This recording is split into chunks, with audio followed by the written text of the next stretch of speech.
Chapter 4, Between Rhymes and Responsibilities. The sun rose too early. It always did when your night stretched past beats and smoke-filled rooms.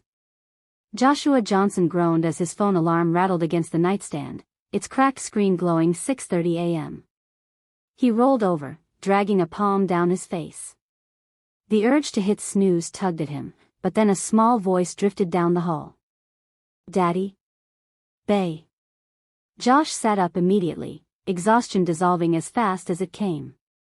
He swung his legs over the bed and padded across the worn carpet into the next room. There she was, Bae, his 4-year-old daughter, curly hair sticking in every direction, clutching her favorite stuffed rabbit by one ear. Her eyes, wide and brown, blinked up at him with sleepy innocence. "Daddy, my bunny's ear broke again."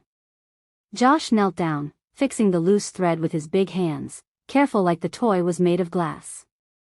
"There. Good as new." Bae beamed, wrapping her tiny arms around his neck. The hug, as always, knocked the wind out of him in the best way. "Come on, little one," he said, lifting her onto his hip.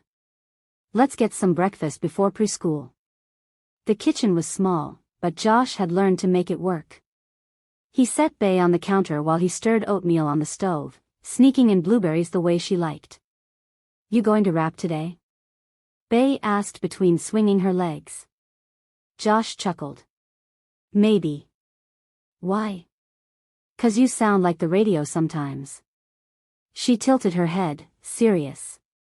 "But better." The words hit deeper than she could ever know. For all the talk about making it, for all the rivalries and showcases, Bae's approval mattered more than any record deal. He set the bowl in front of her, watching her dig in happily. This was his rhythm, the steady backbeat of fatherhood. Studio sessions and battles came second. Always. By 9 o'clock, he was walking Bae to preschool. Her tiny backpack bounced with each step, and Josh held her hand tightly, protective even in broad daylight. Other parents stole glances. Some nodded in quiet respect, others whispered. Josh had learned to ignore it. Being a young black father with dreads, glasses, and a stage name didn't fit everyone's image of responsible parent. But Bae didn't care. She squeezed his hand and said, "I love you, Daddy," right there on the sidewalk. That was enough. He kissed her forehead before dropping her off, crouching low so their eyes met. "You be good, okay? Daddy'll be back after work." She nodded solemnly, as if they had struck a sacred pact. Work meant many things. Some days it was unloading boxes in the back of a warehouse, calluses splitting on his hands. Other days it was running deliveries, hustling side gigs to keep bills paid. And most nights, it was the studio. Today, Dre had him in the booth by noon. Josh adjusted the headphones, sweat already beading his forehead. The beat pulsed heavy, Dre's voice coming through the mic, "All right, spit it clean this time." He closed his eyes, channeling every ounce of exhaustion, frustration, and grit into the verse. Lines tumbled out, about the grind, about fathers who stayed instead of walked away, about trying to build something better with nothing. When he finished, silence stretched. Then Dre's voice crackled. "That's the one. You feel that? That's your life on wax right there." Josh exhaled, chest heaving. He did feel it. But more than that, he hoped someday Bae would too. That she'd grow up and know her father wasn't just a rapper chasing hype, he was a man fighting for her future. By evening, he was back on the block, Bae's hand tucked into his again. They stopped at the corner store for milk, then wandered home as the sun dipped low.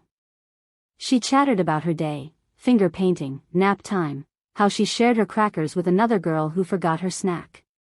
Josh listened, smiling, letting her words wash away the weight of the world. Back at the apartment, after dinner and cartoons, he tucked her into bed. "Daddy," she whispered, eyes already heavy. "Yeah, baby. You gonna sing for me?" Josh chuckled. "Daddy don't sing, remember? You can rap, then." He shook his head, amused. "All right. But only if you promise to sleep after." She nodded, curls bouncing. So he rapped softly, no beat, no crowd, just his voice and her breathing. Simple lines about stars and dreams, about staying strong and being brave. By the time he finished, Bae was asleep, Bunny tucked under her chin. Josh sat there a moment longer, watching her chest rise and fall. This was why he did it. Every rhyme, every hustle, every long night, it was all for her. Later, when the city quieted again, Josh sat at the kitchen table with his notebook open.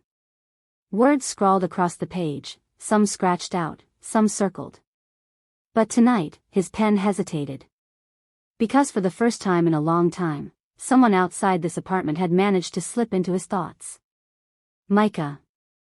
The poet girl with diamond hoops and sharp words that cut deeper than any diss track. Josh tapped the pen against the page, then wrote a single line. She writes to breathe, I rap to fight, different rhythms, same night. He stared at it, unsure what it meant yet. But he didn't cross it out. Not this time.